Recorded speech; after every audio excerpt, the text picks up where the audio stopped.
Hello, this is the Liberty Sphere Report. I'm Anthony G. Martin. In a highly puzzling and troublesome move by the FDA, the Food and Drug Administration, the department stated that Americans have no fundamental inherent right to food or to be given access to certain types of foods.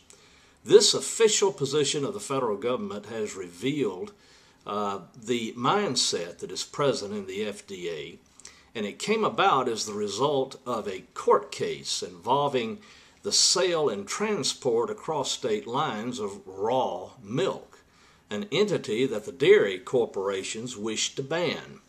And now they have the federal government on their side as well, interestingly enough. This is only further proof of the fact that the government and some large corporations are entering into shady deals that rob citizens of their liberties. Let's get this picture clear in our minds. The feds claim that the U.S. Constitution mandates that health care be provided for all citizens. Yet, in the same breath and out of the same mouth, it says that we do not have the right to health, nor the natural ingredients necessary to pursue our own good health, which clearly is stated in our founding documents as a natural, God-given right. The unalienable rights spoken about in the Declaration of Independence and the U.S. Constitution mention specifically life, liberty, and the pursuit of happiness. This means that individual citizens have the right to make their own choices with regard to their pursuit of these things. You can't have life without food. You can't have liberty without individual choices. And you certainly can't pursue happiness if the federal government has the jackboot on the throats of the citizens, such as the FDA wishes to do with regard to raw milk and other natural foods. Yet, while claiming we do not have the right to that which is necessary for life and health, in the same breath, they claim that we do have an inherent fundamental right to health care. Do you see the obvious incongruence in this position? We don't have the right to things that cost our fellow citizens absolutely nothing, but yet we do have the right to something that costs our fellow citizens dearly, with high taxes and added costs which are inherent in the government control of the U.S. healthcare system known as Obamacare.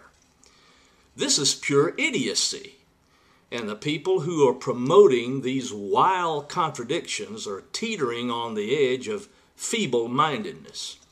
And this is not to mention the fact that the FDA is now saying that they stand in direct contradiction to the Constitution and the concept of liberty, which makes the agency a lawless arm of the federal government. And that lawless arm of the federal government is now actively pursuing policies that are not only unconstitutional, but tyrannical and oppressive. But that's not all.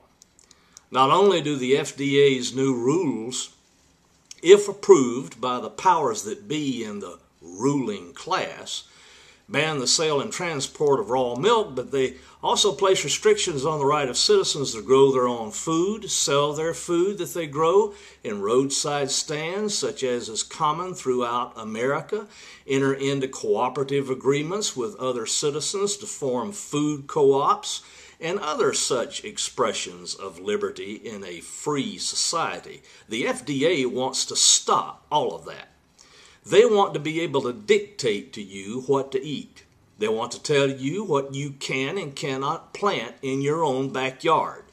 They want you to know that they have the ultimate power to restrict your access to certain foods that you want or think may be necessary for your own good health.